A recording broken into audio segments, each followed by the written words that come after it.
Hello friends, आज हम photosynthesis के बारे में कुछ टर्म्स समझने की कोशिश करेंगे। तो ये जो पूरी रिएक्शन है फोटोसिंथेसिस की, उसमें सबसे पहला है इंट्रोडक्शन कि फोटोसिंथेसिस होता क्या है और इसमें कौन कौन से कंपोनेंट्स हिस्सा लेते हैं और यह फोटोसिंथेसिस क्यों आवश्यक है। इन चीज़ों का हमको उत्तर इंट्रोडक्शन पोर्शन में मिलेगा। इसके बाद है ऑब्जेक्टिव। थर्ड है व्हेन डज फोटोसिंथेसिस ऑकर, ये कब होता है और कहाँ होता है। ठीक है, इसमें साइंस में हमेशा क्वेश्चन इस तरह से शुरू होते हैं, ये रिएक्शन क्यों होती है, कहाँ होती है, कब होती है। तो वाई डब्ल्यू वाले जो क्वेश्चन रहते हैं, what is reaction, where is reaction, when is reaction. तो इस तरह के क्वेश्चन हम थर्ड में देखेंगे। फोर्थ है the chemical process of photosynthesis. Fifth है फोटोकेमिकल रिएक्शन, और उसके बाद कुछ एक्टिविटीज़ हैं जिनको रिव्यू करेंगे। तो सबसे पहले हम इंट्रोडक्शन शुरू करते हैं। तो स्पेशल फोटोकेमिकल रिएक्शन होती है ग्रीन प्लांट्स के अंदर, जिनमें कि क्लोरोफिल होता है, जिसके द्वारा वो अपना भोजन खुद बनाते हैं, उसे हम फोटोसिंथेसिस कहते हैं। ये किससे रिलेटेड है फोटोसिंथेसिस? ये रिलेटेड है सबसे पहले कार्बन डाइऑक्साइड, उसके बाद चाहिए उसको वाटर, फिर चाहिए सनलाइट और क्लोरोफिल। ये सब मिलकर क्या बनाते हैं? ये सब मिलकर ग्लूकोज बनाते हैं, जिसे हम फोटोसिंथेसिस कहते हैं। So green leaves are the main place where photosynthesis occur. हरी पत्तियाँ जिनमें क्लोरोफिल होता है, और क्लोरोफिल किस में होता है? यदि हम मीजोफिल और बंडल सी सेल की बात करें तो मीजोफिल के अंदर ये जो पेलिसेड टिश्यू रहते हैं, जिनमें सबसे अधिक मात्रा में क्लोरोफिल होता है, वहाँ पर फोटोसिंथेसिस सबसे अधिक होगी, क्योंकि जहाँ क्लोरोफिल ज़्यादा और कार्बन डाइऑक्साइड एब्जॉर्प्शन ज़्यादा, ग्लूकोज का फॉर्मेशन ज़्यादा, तो फोटोसिंथेसिस ज़्यादा। सो दूसरी चीज़ क्या होती है? लीव्स इस तरह से अरेंज रहती हैं इस स्टेम में, ज़्यादा से ज़्यादा वो सनलाइट को एब्जॉर्ब कर सकें, ज़्यादा से ज़्यादा भोजन वो बना सकें। तो इस तरह से वो ग्रीन, कभी कभी पत्तियों के साथ साथ स्टेम भी ग्रीन होता है, जो फोटोसिंथेसिस करने लगता है, क्योंकि it is the main source of energy. So पत्तियाँ जब भी लगेंगी इस तरह से लगेंगी कि ज़्यादा से ज़्यादा एक्सपोज हो सनलाइट, और ज़्यादा से ज़्यादा सनलाइट को वो ग्लूकोज में कन्वर्ट कर सकें। रिएक्शन कुछ इस तरह की होती है। पत्तियों का यदि आपने स्ट्रक्चर देखा होगा टीएस, तो सबसे बाहर की जो सरफेस होती है उसे क्यूटिकल कहते हैं। क्यूटिकल के बाद अपर एपिडर्मिस, बीच बीच में एयर स्पेस भरे रहते हैं, और ये एयर स्पेस जो एक्वेटिक प्लांट्स रहते हैं उनमें थोड़े बड़े रहते हैं, जिनके कारण वो पानी में आसानी से तैर सकते हैं।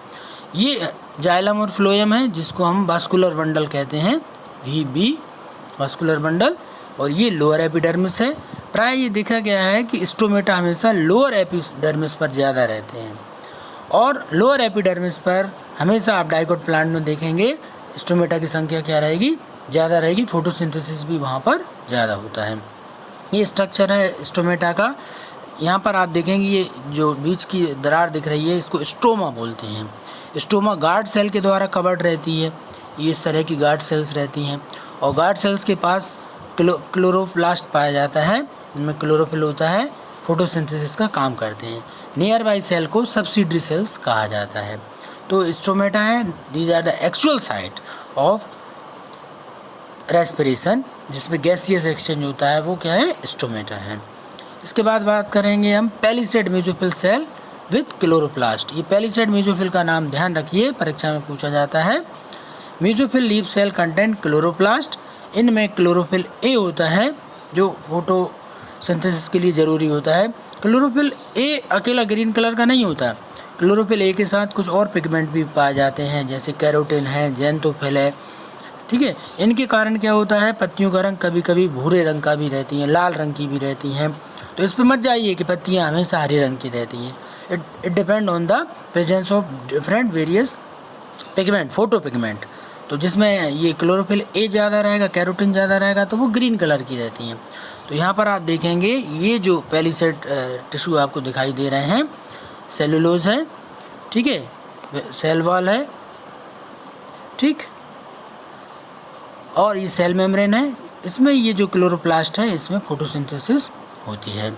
सो अब आती है बात क्लोरोफिल की। Chlorophyll is found in the folded stock membrane in chloroplast. Chloroplast के अंदर क्लोरोफिल पाया जाता है, और ये क्लोरोफिल ए का फार्मूला है C55H72O5N4 और Mg। जिस तरह हमारे ब्लड में हीमोग्लोबिन होता है, उसी तरह पौधों में हरे रंग का क्लोरोफिल होता है।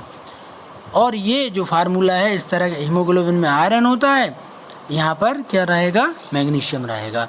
तो ये मैग्नीशियम सेंट्रल मेटल आयन है और बिना क्लोरोफिल के फोटोसिंथेसिस हो नहीं सकता। और फोटोसिंथेसिस में जो क्लोरोफिल है उसके निर्माण के लिए मैग्नीशियम परम आवश्यक है। Arrangement of leaf on the stem exposes leaf to maximum amount of light. इसके बाद चाहिए वाटर, चाहिए क्लोरोफिल और साथ ही हमें चाहिए कार्बन डाइऑक्साइड, तब जाकर ये फोटोसिंथेसिस रिएक्शन शुरू होगी। अब केमिकल प्रोसेस की बात कर लें। दो प्रकार की केमिकल रिएक्शन है।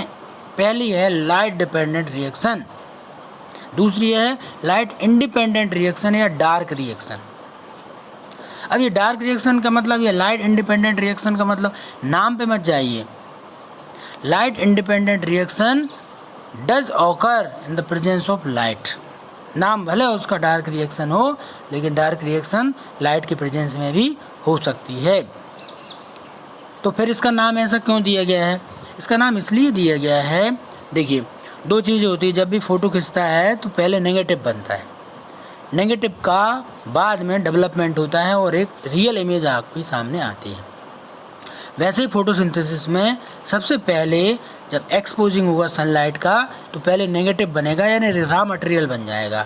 The carbon dioxide and water convert into NADPH and ATP।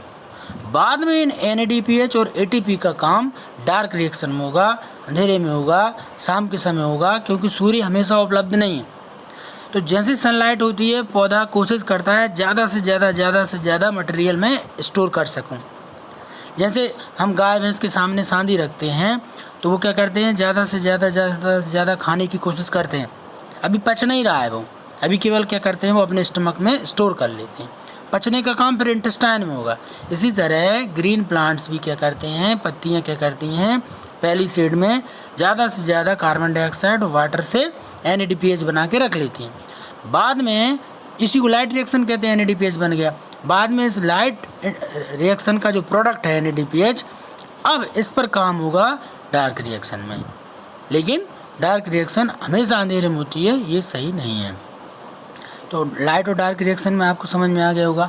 Light dependent reaction और लाइट रिएक्शन, चूँकि ये प्रकाश की उपस्थिति में होती है, विच डिपेंड ऑन द फोटो, इसी को फोटोसिंथेसिस कहते हैं।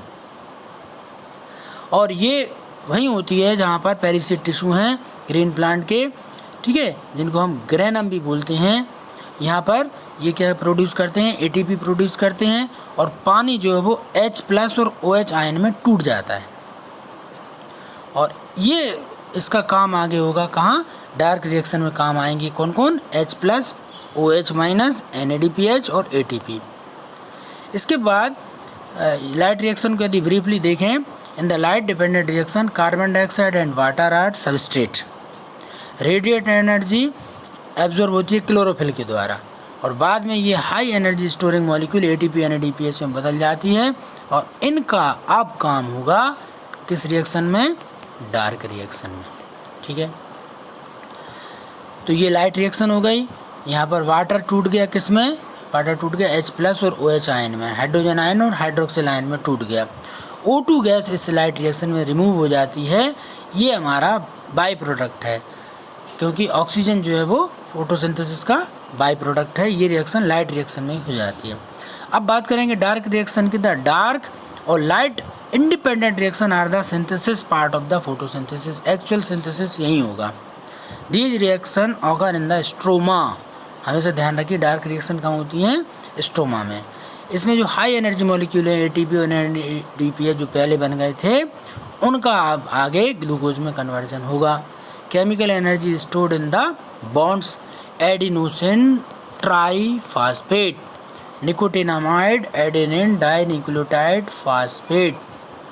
इस तरह से ये जो है हाई एनर्जी मॉलिक्यूल है, इनके बॉन्ड के अंदर, केमिकल बॉन्ड के अंदर एनर्जी स्टोर रहती है।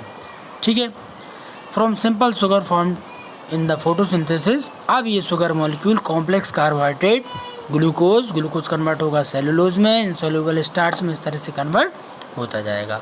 जितने भी अमीनो एसिड हैं वो सब के सब अब प्रोटीन और एंजाइम बनाने का काम करेंगे। जितने भी फैटी एसिड्स हैं they are converted into lipids. Plants में स्टोर शुगर, स्टार्च, फैट और प्रोटीन। इस तरह से ये क्या करते हैं, इनको स्टोर करके रख लेते हैं। अब ये जैसे भोजन पचने के बाद हमारे अंदर sugar, starch, fat, protein store हो जाते हैं, इसी तरह पौधों में भी ये स्टोर हो जाते हैं और इनका आगे काम होता है। तो इसके बाद का जो है हम इसको नेक्स्ट क्लास में हम देखेंगे। Thank you.